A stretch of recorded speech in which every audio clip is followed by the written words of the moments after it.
Today we celebrate the solemnity of the birth of Saint John the Baptist, the last of the prophets, and he was sent to prepare the way for the coming of Christ. All of us are called to prepare the way for Christ through our words and our actions. Giờ đây chúng ta hãy thành tâm sám hối, xin Chúa thứ tha những thiếu sót và lỗi lầm của mình. Chúa được sai đến để tu chữa những tâm hồn không hối. Xin Chúa thương xót chúng con. Xin Chúa thương xót chúng con. Chúa đã đến kêu gọi những người tội lỗi.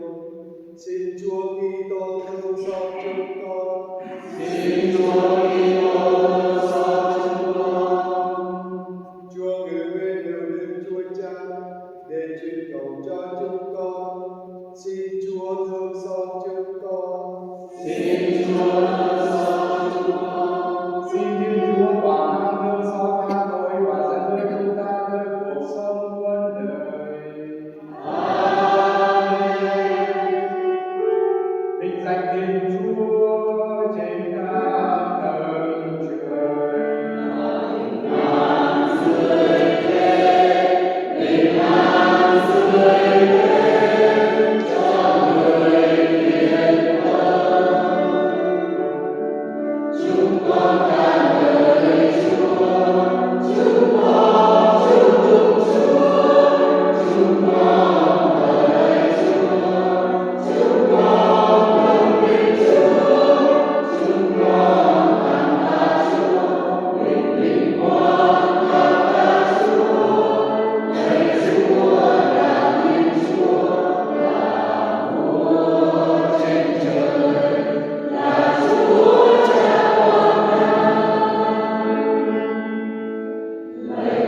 con xin nhận Giêsu Kitô con Chúa là Thiên Chúa và là Chúa chúng con, người hằng sống và yên tri của Chúa hiệp nhất với Chúa Thánh Thần đến muôn thuở muôn đời.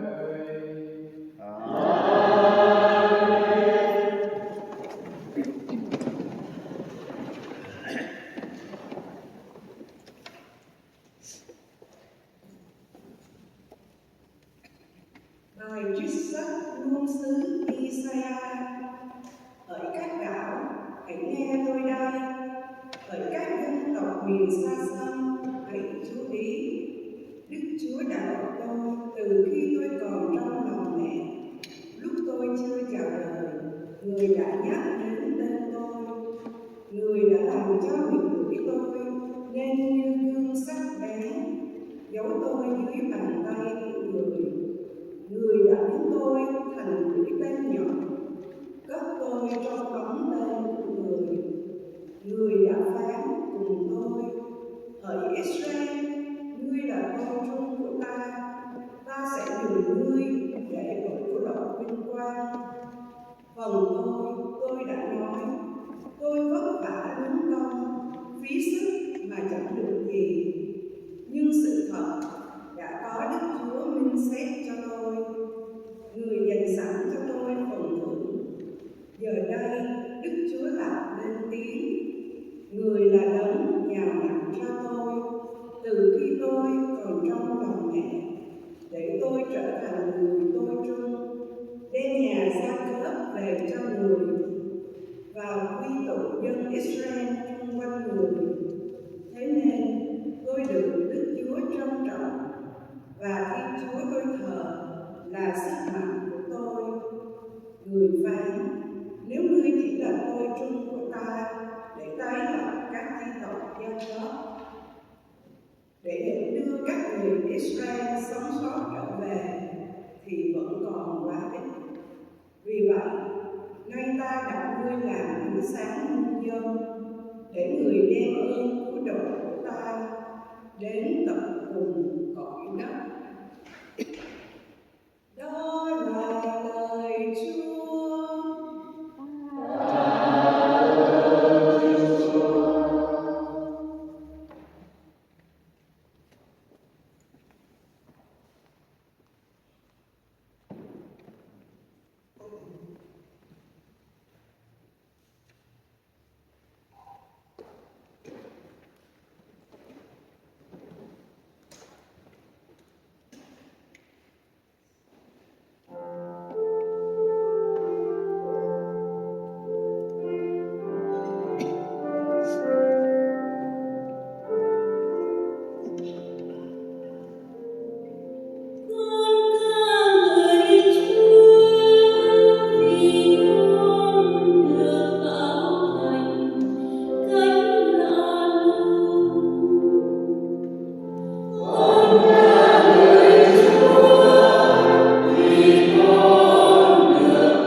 đường cho Đức Giêsu. Ông Gioan đã rao giảng kêu gọi toàn dân Israel chịu phép rửa tỏ lòng sám hối. Khi sắp hoàn thành sứ mệnh, ông Gioan đã tuyên bố: tôi không phải là đấng mà anh em tự lo, nhưng kìa, đấng ấy đến sau tôi, và tôi không đáng gợi ghét cho người. Thưa anh em, là con cái thuộc dòng giống Abraham, và thưa anh em đang hiện diện nơi đây, là những người kính sợ Thiên Chúa. Lời cứu độ này được gửi tới chúng ta. Đó là lời Chúa.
Chúa cùng anh chị em.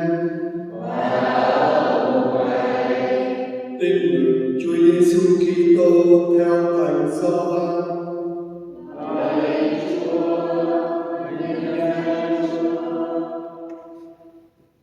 Tới ngày mà Nguyệt khai hoa, bà Elizabeth sinh hạ một con trai. Không biết Chúa đã đồng lòng thương xót bà như vậy. Nghe biết Chúa đã đồng lòng thương xót bà như vậy, láng giềng và thân thích đều chia vui với bà. Khi con trẻ được 8 ngày, họ đến làm phép cắt bì và tính lấy tên cha là Zachariah mà đặt tên cho em. Nhưng bà mẹ lên tiếng nói: không được, phải đặt tên cháu là Gioan. Họ bảo bà: trong họ hàng của bà chẳng ai có tên như vậy cả. Rồi họ làm điều hỏi người cha xem ông muốn đặt tên cho em là gì. Ông xin một tấm bảng nhỏ và viết tên cháu là Gioan. Ai nấy đều ngồi ngờ. Ngay lúc ấy, miệng lưỡi ông lại mở ra, ông nói được và chúc tụng Thiên Chúa. Láng giềng ai nấy đều kính sợ, và các sự việc ấy được đồn ra khắp miền Juda. Ai nghe cùng để làm tâm suy nghĩ và tự hỏi: đứa trẻ này rồi sẽ thế này đây. Và quả thật có bàn tay Chúa phù hộ em. Cậu bé càng lớn lên thì tinh thần càng vững mạnh. Cậu sống trong hoang địa cho đến ngày ra mắt dân Israel. Đó là lời Chúa.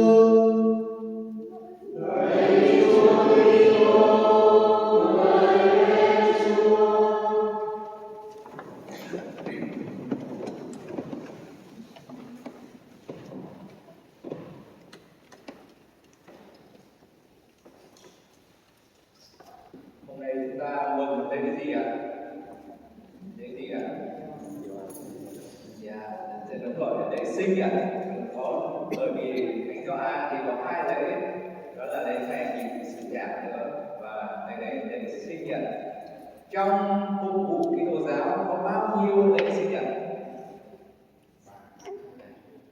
2 hay 3?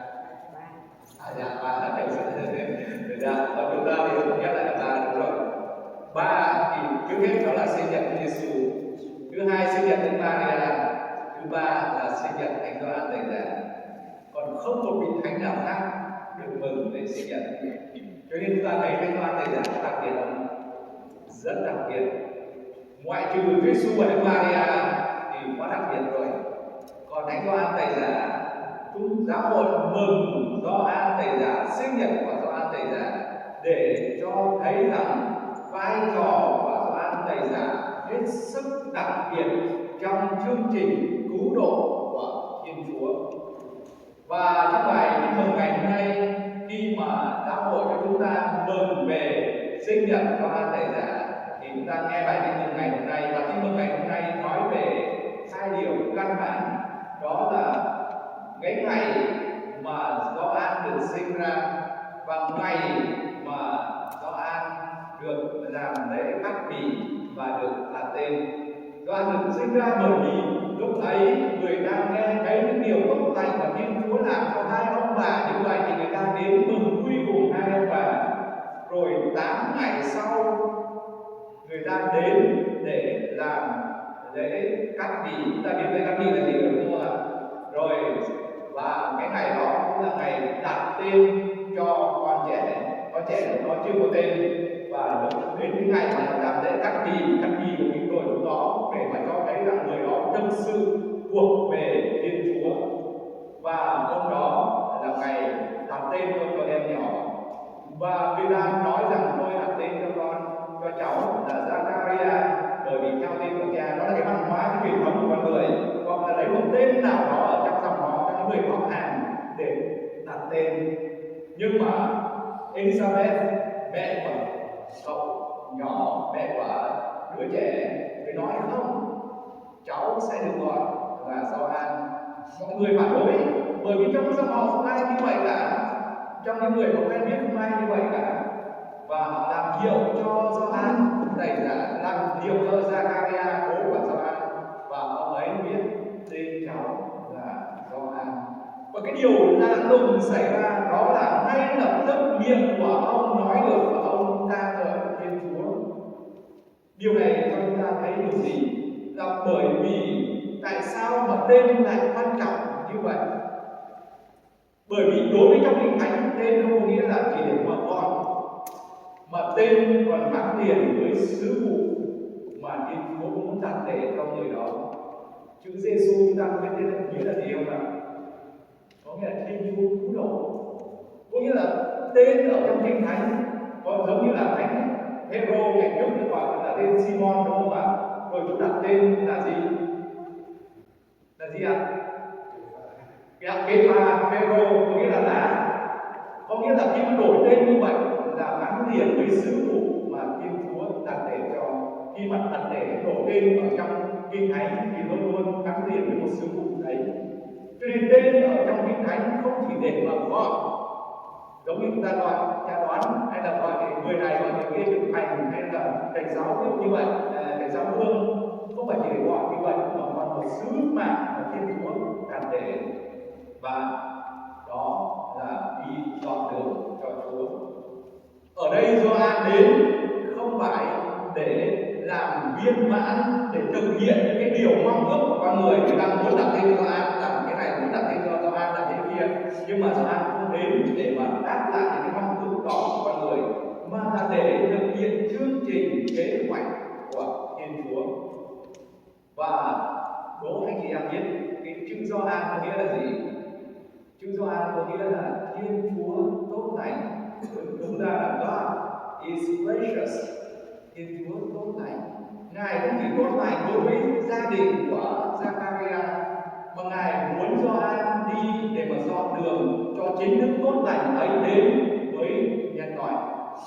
Và Tin Mừng ngày hôm nay nhắc nhở cho tất cả chúng ta rằng mỗi người chúng ta sinh ra đều có một ơn gọi và một sứ mạng. Hôm trước mới có một người nói rằng là tại sao thưa cha, con nghĩ rằng thà là con đừng sinh ra thì hơn. Mà trời ơi, tại sao vậy? Bởi vì được sinh ra trong cuộc đời này có là cái niềm phúc. Biết bao nhiêu người từ hư vô mãi mãi không bao giờ được xuất hiện trên mặt đất này, không bao giờ được hiện hữu. Nhưng mà Chúa đã đưa chúng ta từ hư vô vào trong hiện hữu. Và thà là con để ở trong hư vô thì tại sao con đưa vào trong hiện hữu này con đau khổ như vậy? Chúng ta thấy có bao giờ đặt câu hỏi đó không? Thà là con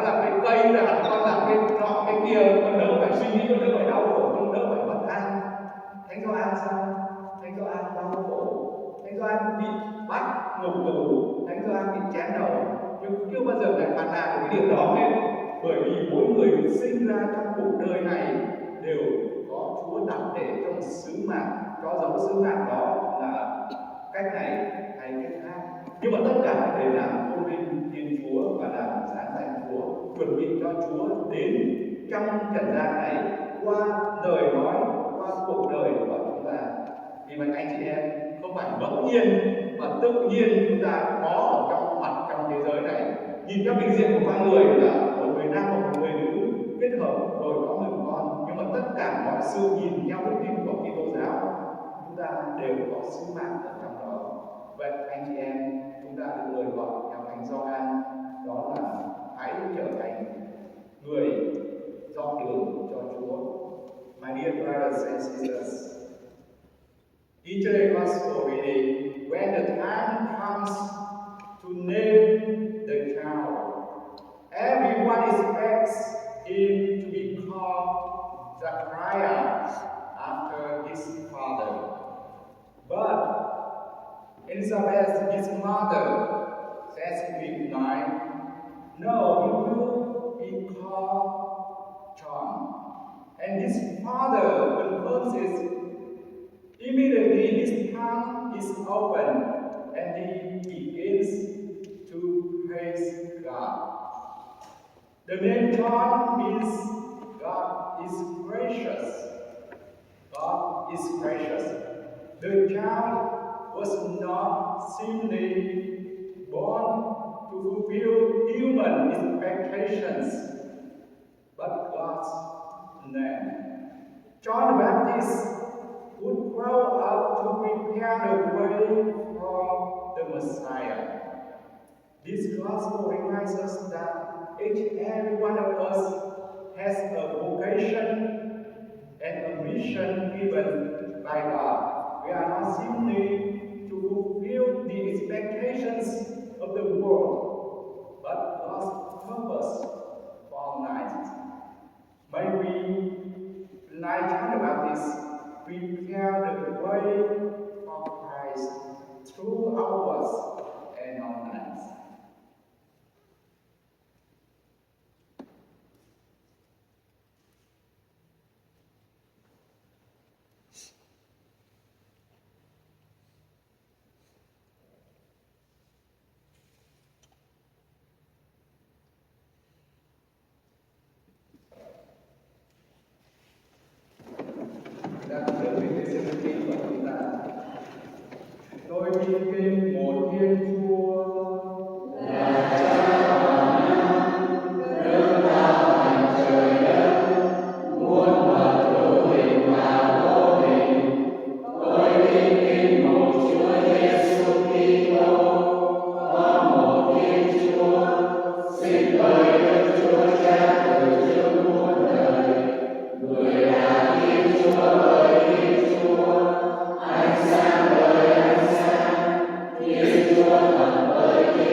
thôi thúc họ dám sống và chia cho tin mừng. Chúng ta cầu xin Chúa. Xin Chúa nhận lời chúng con. Quả thật bàn tay Chúa đã ở bên con trẻ. Xin Chúa cho mọi Kitô hữu trên thế giới ý thức sâu xa về sự hiện diện của Chúa trong cuộc đời mình, để luôn kết hợp mật thiết với Chúa và yêu thương mọi người.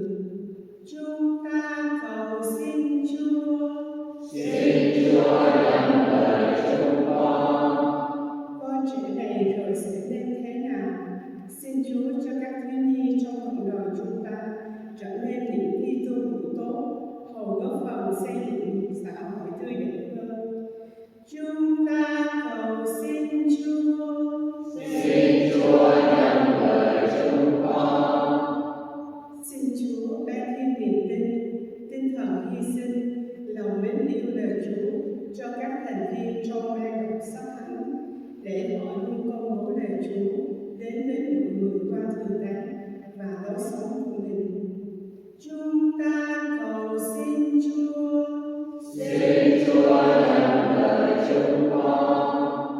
Ta cầu nguyện cho tất cả những anh, những em, những chú, những bác mà nhận thánh doan thầy giả là một hàng của mình.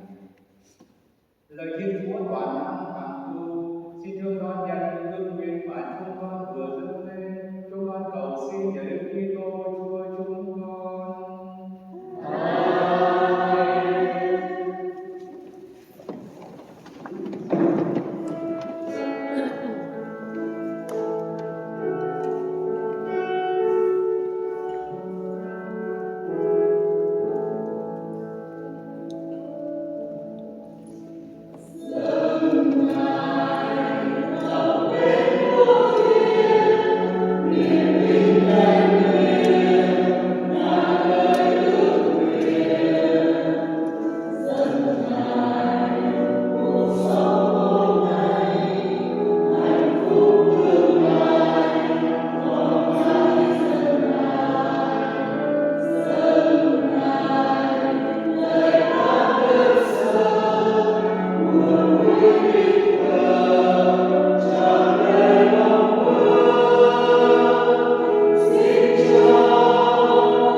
và giới thiệu khi người xuất hiện, người hằng sống và yên tri muôn đời.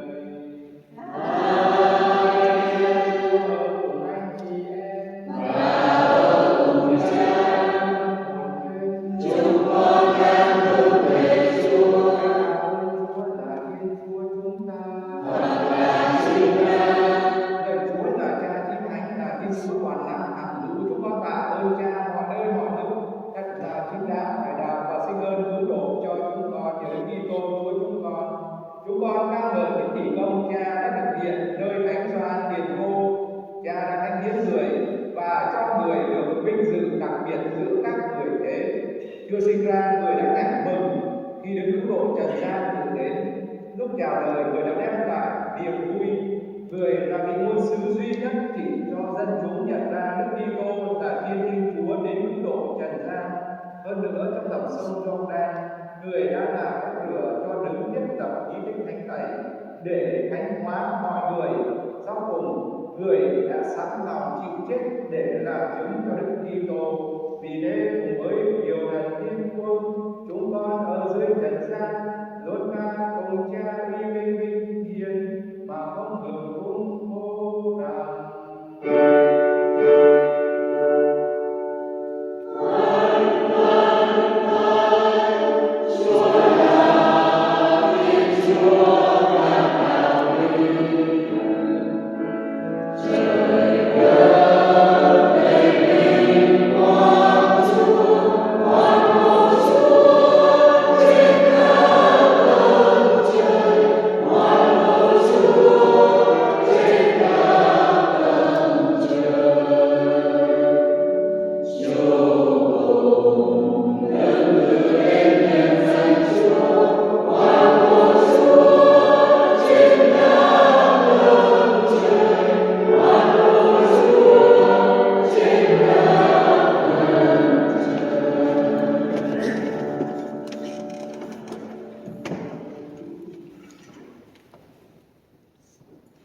Lời Chúa thật là đấng thánh, là nguồn mọi sự thánh thiện. Vì thế chúng con lại xin Chúa từ đỡ thánh thần Chúa đến mang của lễ này để trở nên cho chúng con mình và máu Giêsu Kitô Chúa chúng con. Khi thực nguyện đổ mình chịu khổ hình, người cầm lấy bánh tạ ơn bẻ ra và trao cho các môn đệ mà nói: tất cả các con hãy nhận lấy mà ăn, vì này là mình Thầy sẽ bị nộp vì các con.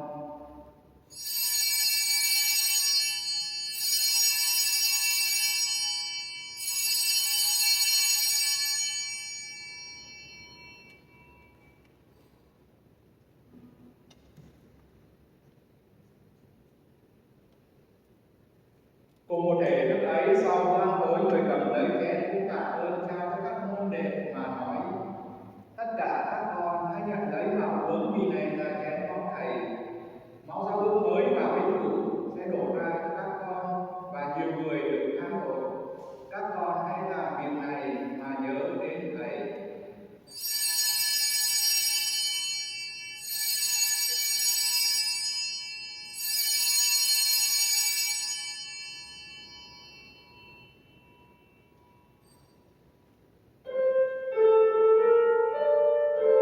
Đây là mầu nhiệm đầu tiên.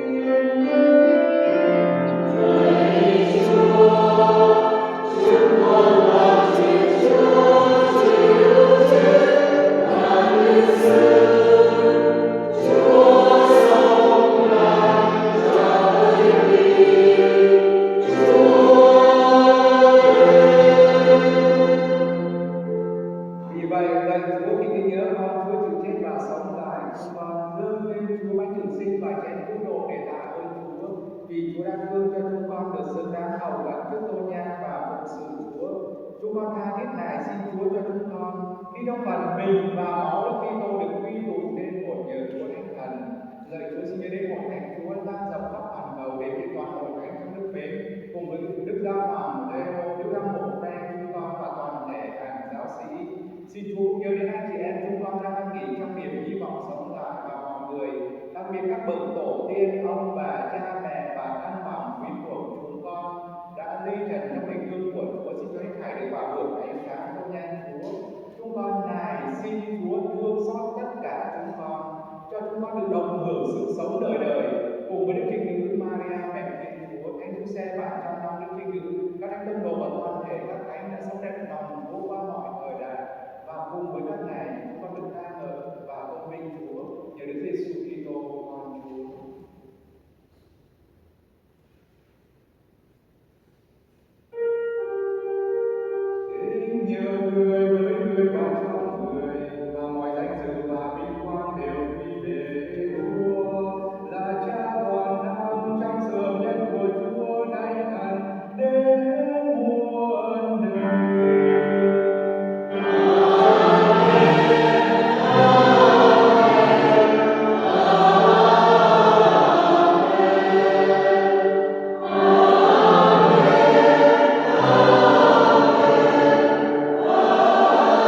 Đây trên Thiên Chúa, để đương xóa tội trần gian không trai được người, đến dự tiệc trên Thiên Chúa.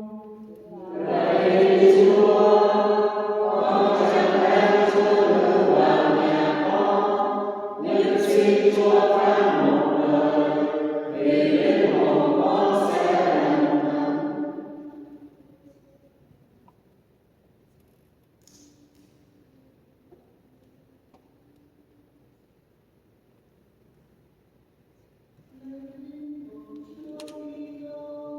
Xin làm cho con nên thánh, mình thánh Chúa Kitô, xin cứu chữa con, báo thánh Chúa Kitô, xin cho con say mê, rước được thánh sự Chúa Kitô, xin rửa con cho sạch, sự khổ nạn Chúa Kitô, xin làm cho con mạnh sức, lạy Chúa Giêsu nhân lành, xin nhận lời con cầu xin, trong những thương tích Chúa, xin dấu ẩn con, xin đừng để con xa lìa Chúa, xin bảo vệ con khỏi kẻ thù gian, xin Chúa gọi con trong giờ lâm tử, và kêu con đến cùng Chúa, để cùng với các thánh, con được ngợi khen Chúa đến muôn muôn đời. Amen.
Chúng ta gieo lời cầu nguyện.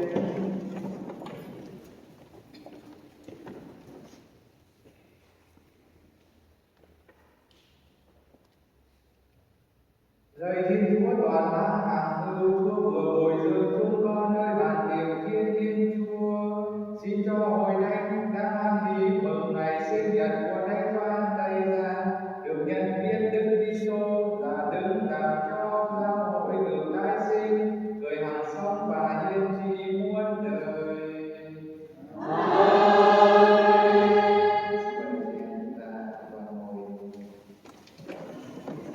Ở đây có 30 người nhận Thánh Gioan Tẩy Giả là một là ngoại trừ ca đoàn, ngoại trừ ban đọc sách thánh.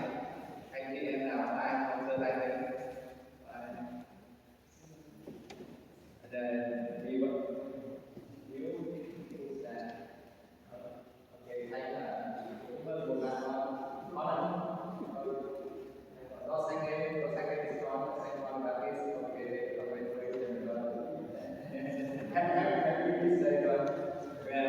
Vậy là xin chúc mừng tất cả các thành viên trong ban đọc sách hôm nay đã nhận Thánh Gioan Tẩy Giả. Các bạn đã nhận từ đâu rồi? Mở Thánh Giao mừng lễ Thánh Gioan Tẩy Giả tiền hộ lễ sinh nhật của Ngài.